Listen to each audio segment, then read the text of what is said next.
welcome back to Crafting a Country Life. I'm Andrea. I wanted to jump on and share a couple of projects that I've been working on. I got busy over the weekend and did a little bit in my studio, and I came up with, two things I want to share. The first thing that I made is this little Valentine style wooden tray, and I actually got the blank for this at Dollar Tree. They have these little, let me just show you, these little wooden trays, for $1.25. So I picked up 2 of these, and I wanted something kind of festive for Valentine's Day to keep on my work table in my studio, just to catch little scraps and odd bits and ends as I'm working through the process of creating things. And so I just gave it a coat of gesso primer on both sides. And then I used some gel medium and decoupaged in some torn cardstock in kind of a French country antique style. And then I added some ephemera bits and paper pieces from the Miel collection, M-I-E-L. That's a Prima paper collection that came out a couple of years ago, and it's very kind of French country feel, and it has that, Victorian look with lots of pretty pinks and blues. So I took a few ephemera pieces from that collection and decoupaged them inside the tray as well. And I distressed a little bit with the Tim Holtz Distress Oxide stamp pads, just to give the edges a little bit of an extra pink tint there. So, yeah, and then when I finished, I put some panels on the side as well. When I finished, I gave it another coat of gel medium and then let it dry. And I'm really pleased with the results. And the size of it is just perfect. And I've got, when I'm working, I tend to get little scraps of everything all over my work table. So I thought this would be a nice way to kind of house everything. Just toss it in here until I can get a chance to organize it and toss it, where it rightfully belongs. My little buttons and so on, threads and strings and bits of paper and so on. So that's the first item. That came out really cute. I can't wait to just start using it. And then the other thing I worked on this week is a small journal. This is a really thin one, and it has kind of, again, a French country antique feel to it. And I had some vintage double-sided satin ribbon, and it's very soft. I picked it up at a flea market somewhere. I don't even remember where. Here's the spool. And I don't know how old it is, but in any event, it's very, very soft, much nicer than the kind you can buy today. So I used that to bind the cover of the journal, and then let's take a look inside.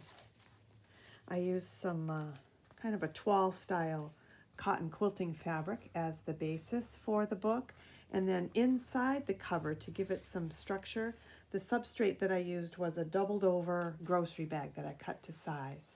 So it's somewhat soft and flexible, but stiff enough to hold a nice cover on this book without being too thick or too heavy. So that was important to me. And then I had some old bits of quilt scraps, so I made a pocket on the front. I stitched some ephemera, paper ephemera onto that. This is from the Parasol collection by Maggie Holmes. It says beautiful day. So I stitched that with zigzag across the front, and I just glued on some trim that I had from my mother's laces basket when she passed away. I went through all of her things, and I found some beautiful old trims and laces that I've added to my stash. So I think of her when I see this basket. It's right here. It's filled with all her beautiful trimmings. She did a lot of crafty work. She was a very industrious gal. So anyway, that is what I used across the top here, and I tried to choose colors that picked up, colors from the quilt piece and also from this kind of toile style cotton, this blue fabric, quilting fabric that I used in the background. So the pink and the blue and the yellow pick up all the colors here from the trim and the front of the journal. And then up in the corner, I just used some Maggie Holmes cut-aparts from one of the collections. I'm not sure which one this is from, actually. It's one of the earlier collections that she had. And then some little embroidered lace bow. And then I put a couple of die cuts up in the corner here with a little bit of antique quilting cotton sticking out the side with some staples to hold it in place. And of course the nice little pocket on the front. You can tuck journaling cards or your sketch pens or whatever you'd like. And then on the back, just a few more die cuts and a panel of antique pillowcase lace that I had a little bit of, so I just adhered that to the back. And then on the inside, open this up, I used cardstock to glue into the center, and the spine is just another piece of cardstock glued on top. You can see I just covered up the fabric around the edges here with the cardstock. And then in the center, it's just tied with a bookmaker's knot, pamphlet style spine there. So the pages are just vintage notebook paper here, you can see. And then I've got some old book pages that I tucked in as well as part of the journaling. And I may go back over and tone these over with a little bit of thinned out gesso, just to make more of a blank slate, but so that you can still see the printing through it. I'm not sure yet. I have to decide what I want to do with that. But, it's nice to have a surface where you can see the vintage images, but that you can also draw and color and write on top of and still be able to see.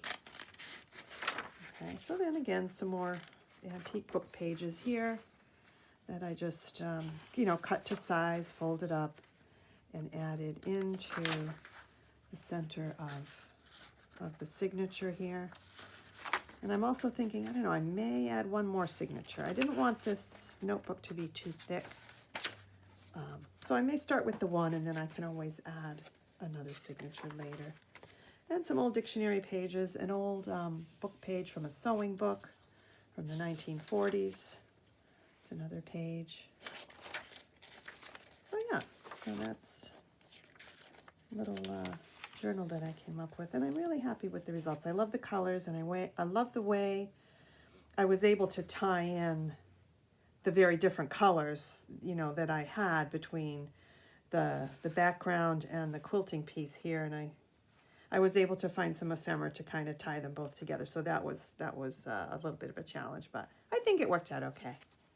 Yeah, so that's my journal and my crafting tray, and I hope you enjoyed watching.